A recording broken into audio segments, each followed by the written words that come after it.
juga menjelaskan terkait tupoksi dari Dinas DP3 CSKB Provinsi Kepulauan Bangka Belitung. Nah, ini yang jadi masalah itu di penduduk itu kadang-kadang dia terkesannya hidup terus, ya. Kenapa? Karena dia belum melapor. Harusnya dia melapor. Tapi kalau dia nggak ngelapor, nah ini yang sering, oh orang ini masih ada, ya, oleh teman-teman ya. Oh, ini masih ada ini nama orangnya. Tapi sekali dicek orangnya nggak ada. Kualitas datanya gimana Pak? Kalau respon dari DP3 CSKB melihat dari kesiapan dan kualitas data yang disiapkan untuk pemilu dan pilkada tahun ini? Antara yang data yang dikeluarkan oleh Dirjen Dukcapil dengan data yang ada di KPU, khususnya yang ada di Bangka Belitung. Ya, sama, ya komitmennya sama. Hanya saja kadang-kadang pada saat di lapangan yang menjadi masalah itu ya. Bahkan kita itu pada saat pemilihan umum itu kantor dinas Capil itu seluruh Indonesia itu dibuka. Jadi tidak ada masyarakat yang tidak melakukan pencoblosan pada saat pemilihan umum karena alasan alasan. Nah, jadi sebenarnya ada perlu kesadaran lah ya dari masyarakat kita bahwa administrasi kependudukan itu penting. Jangan sampai nanti ketika kita itu mau tergopoh-gopoh baru mau ini mau itu. Betul. Tantangan yang dihadapi dari administrasi kependudukan atau data kependudukan sendiri. Pindah jiwa. Tapi orang kadang-kadang kan nggak suka, apalagi dia saya KTP itu Jakarta, betul sekali. Padahal itu yang namanya proses perpindahan itu mau KTP manapun juga dan kembali lagi misalnya ke Jakarta itu nggak ada masalah. Kira-kira bagaimana sih Pak tingkat pemberdayaan perempuan yang ada di Bangka Belitung, terkhususnya itu ketika kita berbicara tentang pemberdayaan perempuan di bidang politik Pak? Itu gimana Pak? Nah, jadi kalau kita lihat ya ini saran kami aja, perempuan harus berkualitas juga. Perempuan harus berkualitas juga, ya, kemudian memiliki tingkat intelektual yang mungkin baik, ya kan.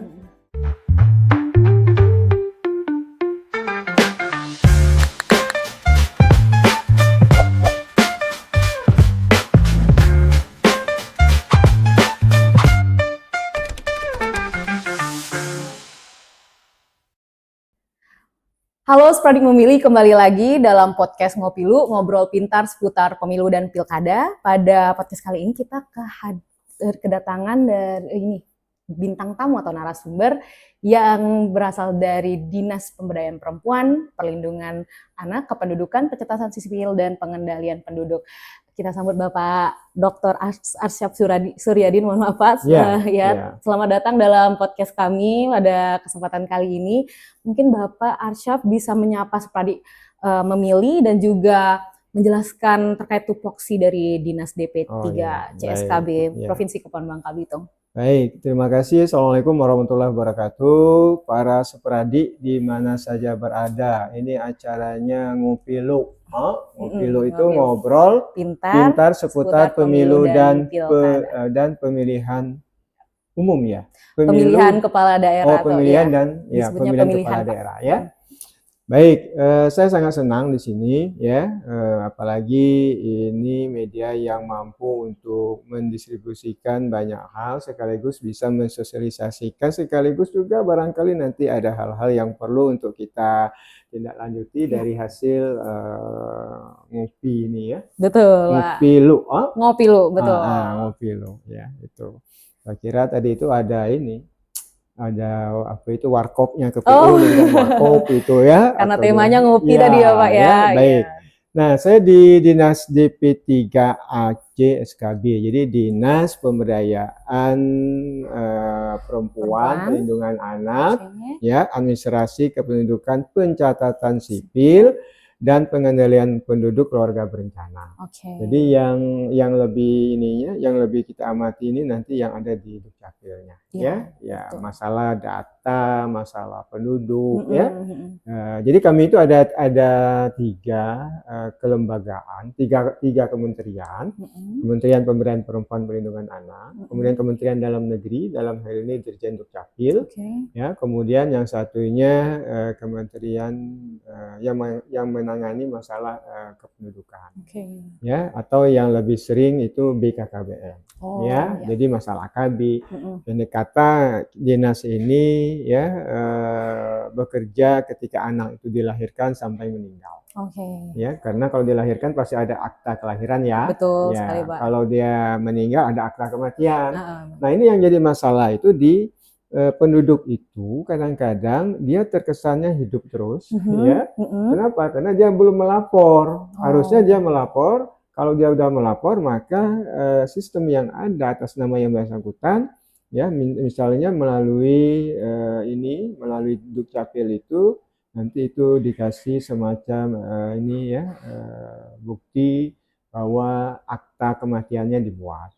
Nanti di KTP-nya dicabut, berarti yang bersangkutan tidak ada. Tapi kalau dia nggak ngelapor, nah ini yang sering, orang ini masih ada, ya, oleh teman-teman, ya, kok ini masih ada ini nama orangnya, tapi sekali dicek orangnya nggak ada, orangnya nggak datang ke TPS misalnya. Nah, kita itu bisa menyatakan orang itu tidak ada apabila yang bersangkutan membawa akta kematian, ya, padahal akta kematian itu mudah, ya, tidak begitu repot, ya, seperti itu. Nah, itu juga data kematian, itu akta kematian itu juga sebenarnya kan dimanfaatkan juga oleh dinas sosial ataupun Kementerian Sosial, agar data-data itu, ya, itu tidak tidak dimanfaatkan oleh orang-orang yang tidak bertanggung jawab. Bisa saja kesannya masih hidup, ya, tapi orangnya sudah meninggal, ya, jadi bentuknya seperti itu. Itu topoksi kami, ya, di dinas DP3 ACSKP. Ya. Oke, Pak. Nah, tadi kan Bapak sudah memaparkan tupoksi, kemudian ini juga bagian dari tantangan dari dinas ya, Pak, ya, dalam mendata administrasi kependudukan. Nah, berkaca dengan pengalaman pemilu dan pilkada di tahun 2024 kemarin, Pak, itu kan pastinya banyak sekali nih, Pak, terjadi entah itu disparitas data saat penyelenggaraan pemilu dan pilkada.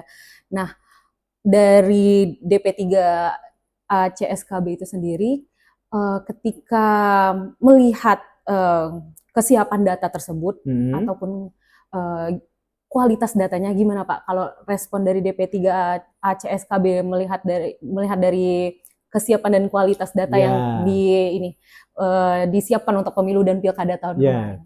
Jadi sebenarnya komunikasi yang sudah dibangun, ya, antara Dirjen Dukcapil, ya, dalam ini Kementerian Dalam Negeri dengan KPU, itu sebenarnya sudah sangat baik, ya.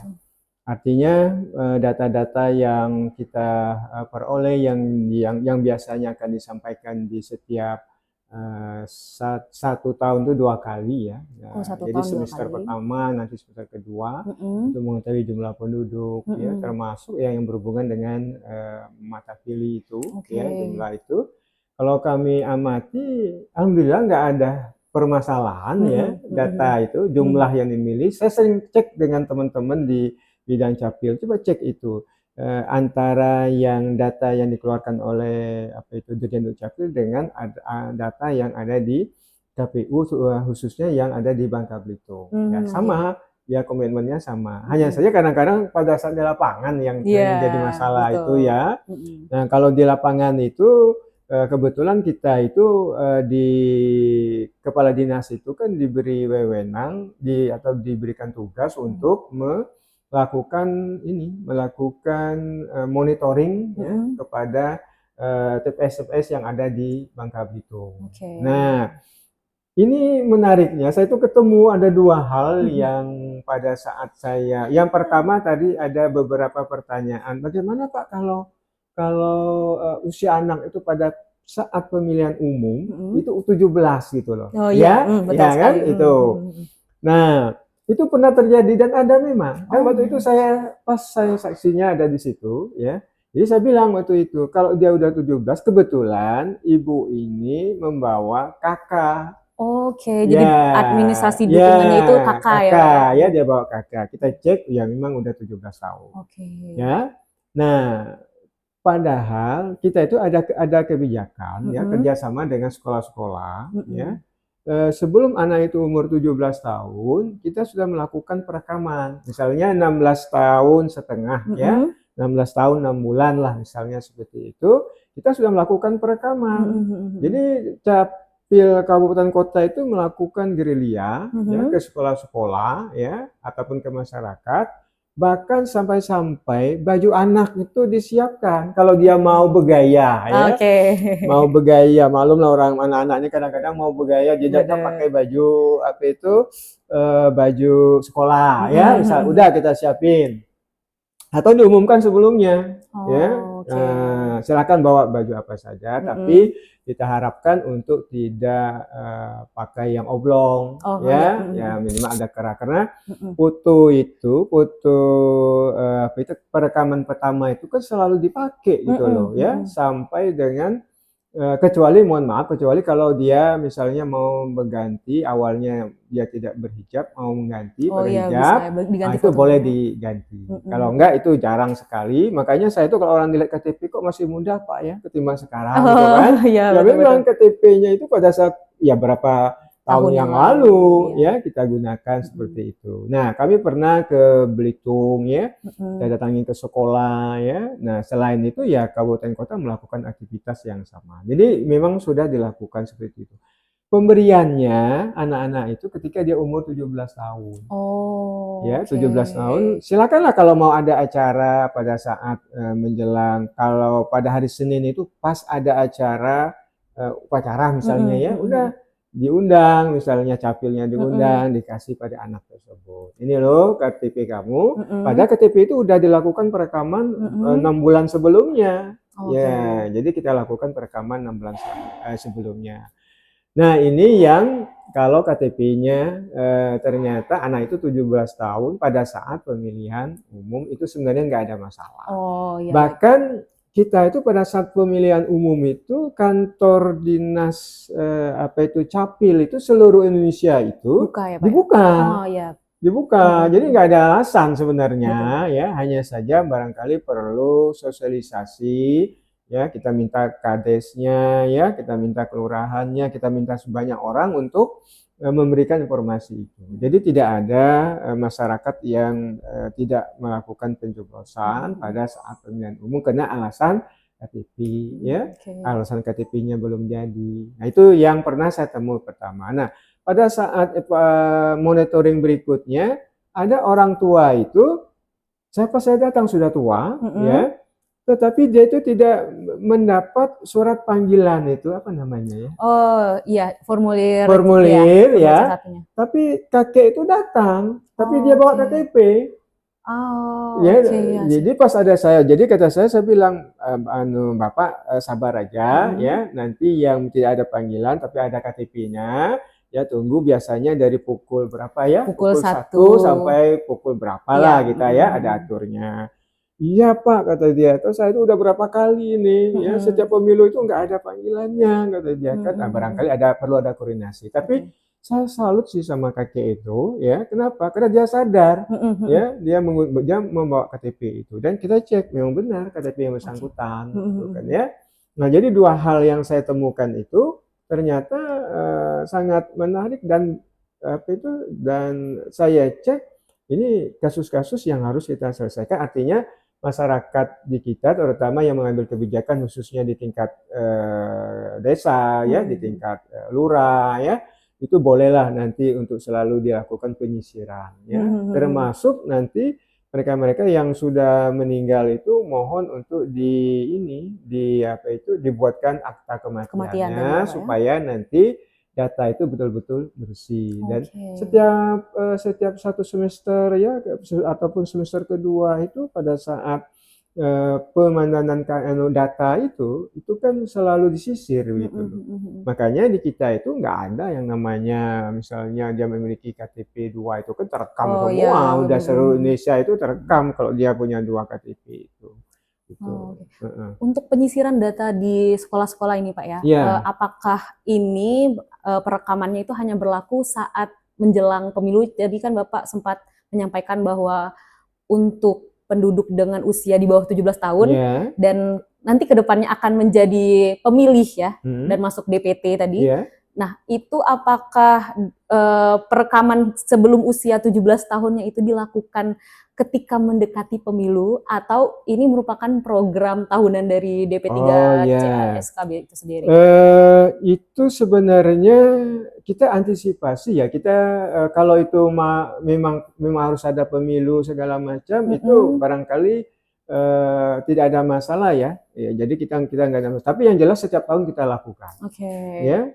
Dan tidak hanya pada siswa, ya, tetapi juga karena data kita itu KTP itu kan tidak hanya digunakan pada saat pemilihan umum ya. Betul Orang sekali. mau untuk paspor misalnya kan ya, ataupun nanti orang yang berkeinginan untuk perubahan elemen data ya, atau data karena alamatnya berpindah misalnya kan ya. Betul, Nah, betul. itu boleh dilakukan seperti itu. Atau KTP-nya misalnya hilang misalnya ya. Apalagi sekarang ini ada yang namanya KTP ini digital. Ya, KTP digital itu kan kita nggak perlu lagi, kalaupun KTP yang Fisiknya hilang ya, Pak? fisiknya hilang itu bisa menggunakan KTP digital dan bisa ditunjukkan. Ya, nah dan tidak hanya siswa saja ya, kita pernah melakukan kepada anak-anak yang disabilitas, yang usianya misalnya kita ke SDLB yang apa itu kalau yang setingkat SMA itu ya kita datangi, kejar bola, jemput bola.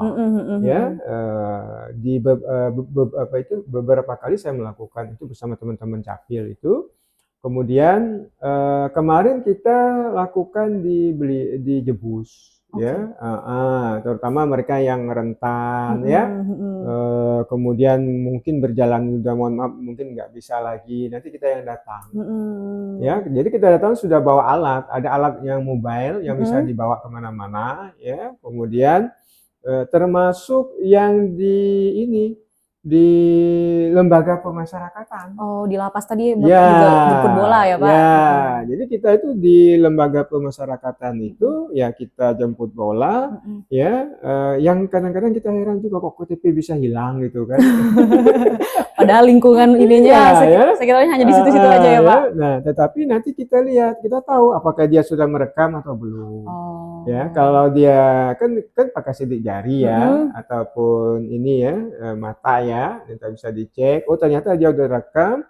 KTP dia ini sebenarnya pernah diterbitkan di provinsi mana, misalnya ketahuan nanti kan. Ya, kalau nggak ada elemen data tetap kita cetak.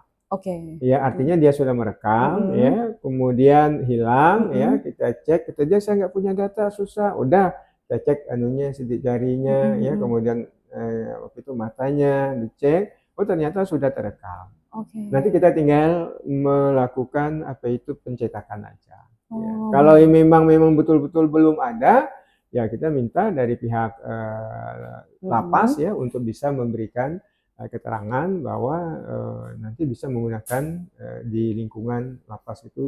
Karena kakak itu kan kalau anak yang udah umur 17 tahun kan sebenarnya kan bisa aja punya kakak sendiri, ya kan? Betul. Ya punya kakak, pisah dari orang tuanya kan bisa. Tapi kita kan nggak mungkin lah, jarang lah ya pisah dengan kakak, kecuali kalau udah nikah kan. Betul sekali. Ya, yang udah nikah juga kita kadang-kadang kita kasih juga kakaknya terpisah itu antara orang tuanya dan dia punya sendiri, ya. Kakak suami, kakak istri punya sendiri. Nah, jadi sebenarnya ada perlu kesadaran lah ya dari masyarakat kita bahwa administrasi kependudukan itu penting. Jangan sampai nanti ketika kita itu mau tergopoh-gopoh baru mau ini mau itu. Betul sekali, ya, Pak. Nanti kalau lama sedikit mencak-mencak, ya, telepon sana, telepon sini, misalnya, mohon maaf ya. Benar Ya, sekali, Pak. nah jadi mudah-mudahan kesadaran itu penting. Betul. Ya, kesadaran masalah administrasi kependudukan itu sangat penting sekali karena itu bertujuan untuk diri mereka. Termasuk kita kerjasama juga, Capil itu kerjasama juga dengan rumah sakit. Oh, pihak rumah sakit juga ya? Karena di kita itu kan ada yang namanya apa itu anak itu kan punya kartu identitas Anak, anak, iya, ya. Cia. Umur Betul yang sekali. 18 tahun ke bawah itu kan masih KIA ya, kartu Mm-mm. identitas anak itu. Nah, kita kerja dengan rumah sakit, ya. Nanti ada ketika anak itu lahir, Mm-mm. ya, nanti dia dapat akta kelahiran, Dan ya, sama KIA tadi ya ya. kartu keluarga, tadi kartu keluarga berubah ya. Mm-mm. Kemudian yang kedua dia mendapat kartu identitas anak. Oke. Nah, jadi dia pulangnya udah senyum. Gitu. Dan kalau nama itu biasanya orang tua itu biasanya kan, mohon maaf kadang-kadang kan sudah tahu ya jenis kelamin ya, kadang-kadang ya dengan teknologi tahu ini laki-laki, ini perempuan. Ya kalau laki-laki nanti kasih nama ini. Kalau dulu kan susah, ini laki-laki atau perempuan. Tahunya itu ketika sudah lahir kan. Betul. Nah kalau sekarang yang penting siapkan aja nama yang baik untuk anaknya. Mm-mm. Nah kalau tinggalnya di Pangkal Pinang, ya kalau bisa ya cari rumah sakit di Pangkal Pinang. Ya, jangan cantik cari rumah sakitnya di luar Pangkal Pinang. Betul. Nanti dia lahirnya di luar Pangkal Pinang itu, padahal tinggalnya di Pangkal Pinang. Iya. Ada itu yang protes itu, kok kenapa cucu saya lahirnya di misalnya di Bangka Tengah, misalnya ada rumah sakit tertentu, misalnya ya, kalau mau dianggap baik ke sana, kami ke sana. Ya nggak tahunya ya lahirnya ya tetap di Pangkalan Baru misalnya kan. Tinggalnya di kota kok kenapa lahirnya di Pangkalan Baru kan? Nah jadi itu sebenarnya pengalaman saya secara pribadi, cucu saya juga begitu di Jogja itu, padahal dekat kota Jogja, dia memang tinggalan di Jogja tapi mau cari yang rumah sakit yang bidannya misalnya perempuan atau dokternya perempuan, ya pindahlah itu. Lahirnya di Sleman, di Jogja. Nah ini juga terjadi. Ya di teman-teman Capil Pangkal Pinang itu pernah cerita, ya memang begitu kata saya. Ya jadi maka dari itu diharapkan kalau memang keinginannya lahirnya di Pangkal Pinang, ya coba carilah rumah sakit di Pangkal Pinang. Biasanya mereka kan sudah survei lah sebelum melakukan persalinan seperti itu. Ya, begitu. Nah, Pak, tadi kan kita sudah berbicara tentang gimana strategi dari DP3A CSKB untuk jemput bola tadi ya, untuk mendata kependudukan. Nah, kalau Bapak sendiri melihat ketika pemilu dan pilkada kemarin, tantangan yang dihadapi dari administrasi kependudukan atau data kependudukan sendiri dalam menghadapi pemilu dan pilkada itu apa, Pak? Tadi kan Bapak sudah menjelaskan juga kan beberapa, tadi saya dengar pengalaman yang pernah dirasakan di lapangan ketika yang usianya belum 17 tahun, tapi 17 tahunnya ketika pemilihan, sehingga salah satu strateginya itu bisa diantisipasi dengan perekaman sebelumnya, Pak ya. Nah, ada nggak Pak tantangan lainnya yang Bapak lihat sendiri di lapangan ataupun yang diceritakan oleh rekan-rekan dari DP3A CSKB ini? Ya, begini, kalau nggak salah kan KPU ini juga ada yang namanya istilahnya apa itu? Coklit apa? Iya, coklit. Ya, yang dilakukan oleh. Sebenarnya tinggal dipandangkan aja, dilihat dan diamati. Sebab kami biasanya penting kalau mereka melakukan coklit itu dan ternyata orang yang dilihat masih ada dan ternyata sudah meninggal, saya sering bilang begini, cepat lapor kepada Capil atau kepada kami, nanti kami akan cross check ya. Kalau yang betul-betul sudah meninggal kan biasanya kan pihak kelurahan atau segala macam atau pihak keluarganya nanti kan bisa menyampaikan, nanti kita hilangkan. Jadi tidak ada data yang yang mubazir lah, ya, atau nanti takut dimanfaatkan oleh pihak lain, ya. Nah, yang jadi permasalahan kita itu kadang-kadang mereka masih sebagai penduduk ini di Bangka Belitung, ya. Ketika mereka pulang, kata mereka KTP-nya masih ada di kita, di sini katakanlah dalam satu keluarga, tapi dia misalnya ke Jogja atau kemana, menetap lama, kan, misalnya seperti itu kan. Nah, kami sekarang ini berharap sekali itu bisa dilakukan mutasi pindah. Gitu. Pindah jiwa tadi pindah jiwa dan itu mudah, ya, tidak perlu orang tuh pulang segala macam, ya, itu. Nah, sama saja dengan pihak-pihak yang bekerja secara ini dari dinas vertikal, ya. Termasuk di KPU ini kan vertikal ini. Jangan-jangan ada juga yang KTP-nya masih KTP yang luar, bukan KTP Bangka Belitung, betul sekali. Nah, itu tidak menutup kemungkinan itu akan berdampak ya dari sisi apa itu jumlah penduduk nanti ya. Padahal kita itu berharap kalau jumlah penduduk kita itu tepat, kalaupun perbedaan itu tidak melebihi dari sekian persen, misalnya kalau dalam statistik itu mungkinnya diakui misalnya ya apa itu maksimal paling tinggi itu misalnya 0,5%, misalnya itu masih bisa dianggap signifikan lah begitu.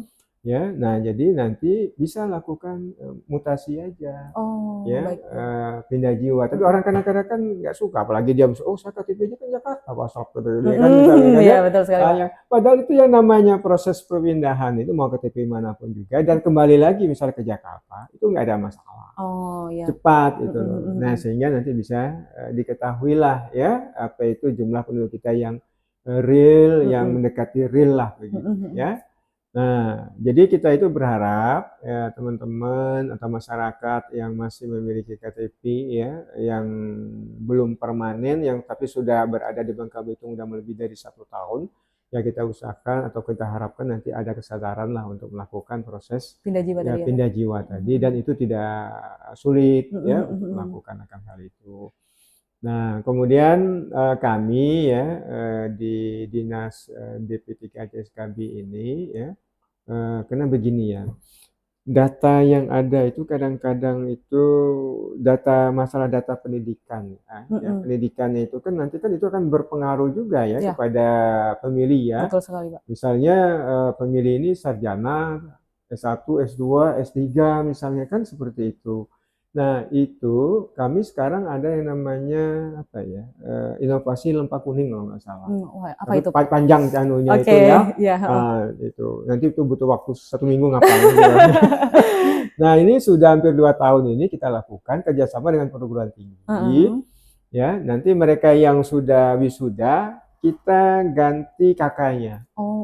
Ya, jadi kita ganti kakaknya, jadi otomatis kan nanti kan menggantikan juga elemen data yang lain ya termasuk adiknya misalkan ya kalau udah tamat SMA, kadang-kadang kan di kakak itu kan tanya tamat SD, SMP terus lah sampai udah selesai nggak diperbaiki. Nah padahal itu sangat mudah ya menggunakan sistem online bisa ya. Jadi kami udah kerjasama dengan UBB, dengan UMU di sini ya, kemudian dengan Pertiba. Ya sudah kita lakukan semua, hampir semua beberapa perguruan tinggi kita melakukan seperti itu. Tujuannya apa? Agar data yang ada di KK itu apa ya lebih valid lah ya. Nah sehingga nanti ketika kita lihat ternyata pemilihan umum ini ya pemilihnya itu sudah rata-rata misalnya sudah sarjana seperti itu ya. Kemudian pendidikannya juga sudah agak lebih membaik ya kan. Nah itu kan sebagai ungkapan ya jangan sampai nanti orang cerdas dalam tanda petik itu ya itu setidak-tidaknya ada kesadaran lah untuk bisa menggunakan hak pilihnya itu di bilik suara. Gitu loh. Jadi nanti pengaruhnya itu ke survei ya Pak ya? Iya, ketika perhitungan gitu, suara tadi dilakukan, otomatis kan survei juga masuk ya Pak? Iya, begitu. Nah kami lakukan itu ya, dan kayaknya baru satu-satunya di seluruh Indonesia ini yang menggunakan pola itu. Jadi ini kan kesempatan, kalau kita mau satu-satu kan repot. Betul sekali. Iya kan? Yeah. Nah ini ya apa itu termasuk yang dari luar Bangka Belitung bisa kita lakukan. Gitu. Kita lihat ya KTP-nya ini kan nanti kan dia karena dia tersistem ya mudah-mudahan nggak ada masalah gitu kan itu. Dan biasanya akhirnya diikuti juga oleh dosen, oleh pegawai tendiknya ya. Udah kami juga mau lakukan perubahan. Betul. Jadi tapi kalau khusus untuk KTP itu selama nggak merubah elemen datanya ya itu bisa kita bisa lakukan kalau dia hilang selama nggak lakukan perubahan bisa kita cetak di mana saja. Misalnya saya kehilangan KTP saya misalnya di Jogja misalnya ya. Nanti saya boleh minta surat keterangan dari kepolisian bahwa KTP saya hilang, nanti dicetak di sana. Dicetaknya di Jogja? Di Jogja, selama tidak merubah elemen data. Betul. Misalnya alamat, misalnya ya, ini misalnya saya ini kan mau pensiun nih, ya, kemudian nanti di situ kan masih tertulis ya PNS ya. Betul. Nah nanti pas pensiun saya tunjukkan SK pensiun saya berubah nanti. Nah, kalau udah umur 60 tahun siapa tahu naik kereta gak di diskon gitu kan. Betul. Nah ini tadi plusnya Pak ya, kalau kita update data terus kan ya dapat benefitnya juga. Kadang-kadang kita, loh kok kenapa berkurang anunya kan bayar misal kereta api, ternyata usia udah 60 misalnya kan, udah ada diskon. Iya, bisa. Nah jadi itu sangat bermanfaat sekali. Oke. Ya, itu. Nah, tadi Pak kita kan berbicara terkait dengan data kependudukan, kemudian yang tantangan yang dihadapi oleh dinas ya Pak ya untuk masalah-masalah yang ada di data kependudukan itu sendiri.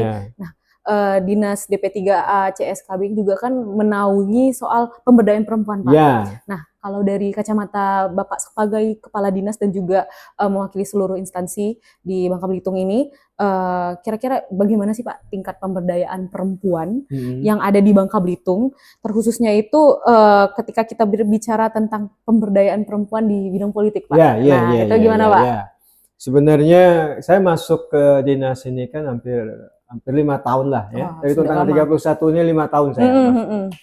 Saya tuh berpikir ya, kita ada undang-undangnya kalau perempuan itu kan 30% ya. Iya, betul. Ya. Tetapi itu kan 30% itu kan pada saat awal, artinya pada saat pencalonan. Ya, tetapi kan sekarang ini yang sedang menjadi isu perbincangan teman-teman, kenapa enggak semua 30% itu betul-betul 30% ya di legislatif itu, yang di dewan itu. Tapi itu kan butuh perjuangan. Benar sekali. Ya, butuh perjuangan. Yang di awal sudah 30% pada saat pencalonan, makanya ada nomor 1, 2, 3 di antara itu ada yang perempuan misalkan ya. Nah, tadi pada saat pemilihan ternyata tidak maksimal ya. Di sebelum pemilihan umum yang sudah kita laksanakan baru-baru ini ya, beberapa tahun ini, sebelumnya itu anggota dewan di provinsi itu, kebetulan kita di provinsi ya, di provinsi itu hanya 2, kemudian ada tambahan lagi, ada pergantian antara waktu. Betul. Tambah 2 jadi 4 ya. Dari 45 itu hanya berapa persen lah ya itu. Nah, jadi kita akhirnya pernah memanggil organisasi perempuan. Oke, pendekatannya tadi. Organisasi perempuan kita panggil ke kantor ya, yang semua partai ya. Biasanya partai itu kan ada itu ya, organisasi yang nangani masalah perempuan kita undang. Kita diskusi gitu ya. Kita diskusi, kita tanya ya. Sebenarnya harusnya kalau mohon maaf kalau perempuan pilih perempuan kan udah selesai, pasti banyak lah perempuannya kan, tapi kan enggak. Nanti laki-laki bilang enggak bisa Pak Asraf, nanti kan ya perempuan kan perempuan juga boleh kan pilih laki-laki ya misalnya ya itu. Nah, kita panggil, kita ajak diskusi, apa sih masalahnya ya kan itu. Nah, jadi kalau kita lihat ya, ini saran kami aja ya, perempuan harus berkualitas juga. Ya, perempuan harus berkualitas juga ya, kemudian memiliki tingkat intelektual yang mungkin baik ya kan ya. Alhamdulillah kemudian kalau ada aktivitas perempuan kita undang ya. Kebetulan kita sering mengundang perempuan yang berada di partai-partai politik itu atau organisasi politik itu, kita undang ya, kemudian kita kasihkan pemahaman ya, dan alhamdulillah tahun 2019 ya, pemilu yang terakhir kita 2024 ya 2024 di provinsi itu hampir kalau nggak salah ada 10 orang udah. Udah ada 10 orang, hampir setiap kabupaten kota itu ada perempuannya ya, dan kami anggap ini tahun ini lebih baik lagi. Artinya kualitas perempuannya lebih baik. Artinya ketika kita diskusi ya, itu nyambung lah. Itu tadi saya jam 9 tadi ya, jam 10 kita ada acara masalah masalah anak ya, pendampingan anak secara khusus. Ya, yang berbicara ada dari anggota dewan. Dari Komisi 4.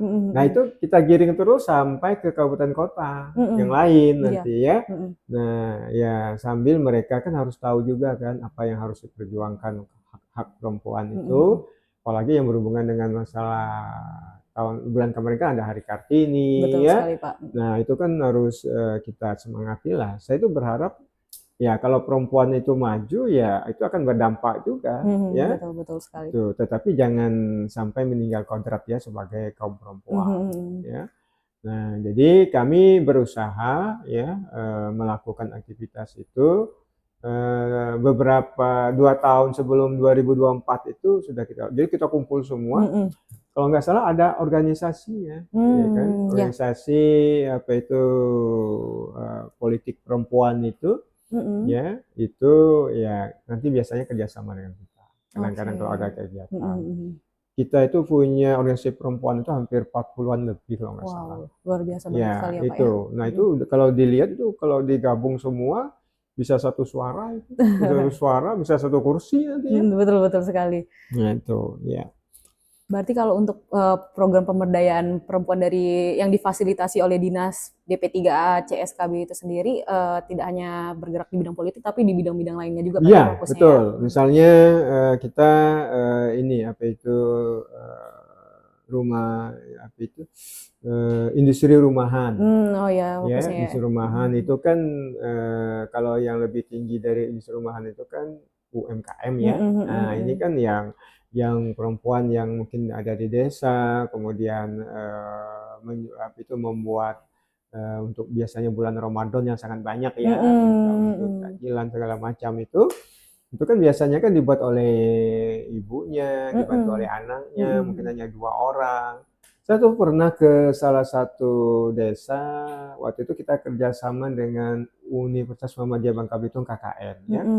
Kita ingin menggerakkan perempuan itu gimana caranya kalau pemasaran itu ya dengan menggunakan teknologi. Kebanyakan ibu-ibu itu kan nggak paham, tapi dia minta bantu anaknya. Nah, pada saat dia bantu anaknya. Nah, jadi saya tanya, Ibu selama ini kebanyakan membeli ya. Mohon maaf, Ibu kan ada aplikasi ini, aplikasi itu ya membeli. Tapi kenapa Ibu nggak melakukan aplikasi misalnya menjual produk? Oke lah pakai foto. Cara foto juga sebenarnya harus bagus ya biar tertarik orang melihat fotonya itu ya.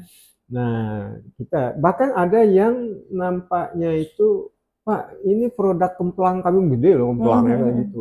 Apa ya Pak namanya gitu ya. Jadi dia itu punya usaha, tapi dia nggak mampu untuk memberikan usaha kami ini apa, merek kemplang kami ini misalnya apa gitu loh. Nah ini kan kita butuh apa ya pendekatan agar mereka tetap saja. Yang namanya industri rumahan itu ya perempuan-perempuan itu kan kadang-kadang kan kalau ada kerjakan, kalau nggak ada ya udah. Padahal kita berharap mereka mampu untuk melaksanakan aktivitas itu sampai ke sampai ke mana aja lah yang mereka inginkan. Ya. Jadi kita itu dalam hal pemberdayaan perempuan. Kalau dalam hal pelindungan anak, ya kita ada yang namanya Kabupaten Kota Layak Anak. Nah, ini sedang melakukan penilaian. Ya, kita sudah 3 kali ya mendapat predikat Provinsi Layak Anak. Karena kabupaten kota sudah layak anak. Ya, tapi Kota Layak Anak ini kan perlu disupport lagi karena belum begitu maksimal. Karena penilaiannya itu kan rentangnya antara 500 ke 600 itu ya kategorinya misalnya Pratama, kemudian 600 sampai 700 Madya, ya, kemudian Nindya, ya, kemudian utama itu dari 800 ke 900, baru KLA betul itu 900 sampai 1000. Jadi dia ada tahap demi tahapnya.